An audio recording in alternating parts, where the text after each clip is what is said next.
Goeiedag. Hierdie laaste rukkie moet ek erken dat my lyf nogal deur 'n tyd gegaan het wat hy regtig fisies oorweldig gevoel het. Ek het permanent gevoel asof ek gespanne was. Daai ek was on the edge the whole time.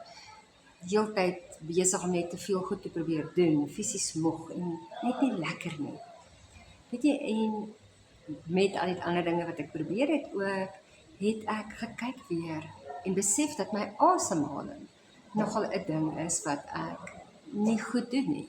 Ek het agtergekom dat ek eintlik onbewuslik besig is om die tye amper my asem op te hou, amper te en nie net diep en rustig asem te haal nie. En ek glo die Here het my gelei om regtig waar, soos die Engelsman nou weer sê, baie grounding te doen. Asem te haal, doelbewus, buitekant te loop, weer bewus te raak van die natuur, bietjie jou kalf op die gras te sit. Ja, jy kan hoor waar ek is, né? En na die aand te dink ek het eers op Facebook op 'n stadium 'n video gekyk, waar iemand gepraat het oor die, as ek reg is, Hebreëse naam vir die Here van Jahwe, wat eintlik 'n amper soos 'n in- en 'n uitasem is, amper 'n stil benaming.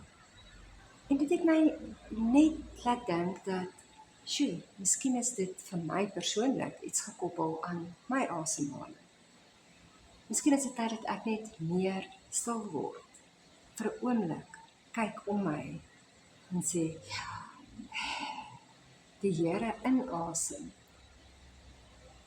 deur te kyk na al die wonderlike dinge wat hy geskaap het, om te loof vir al sy wonderwerke op soveel plekke, en in soveel mense se lewens, en soveel goed om my, en om al my seerkry, my hartseer, my stres, my bekommernisse uit te asem, en in sy hande te laat.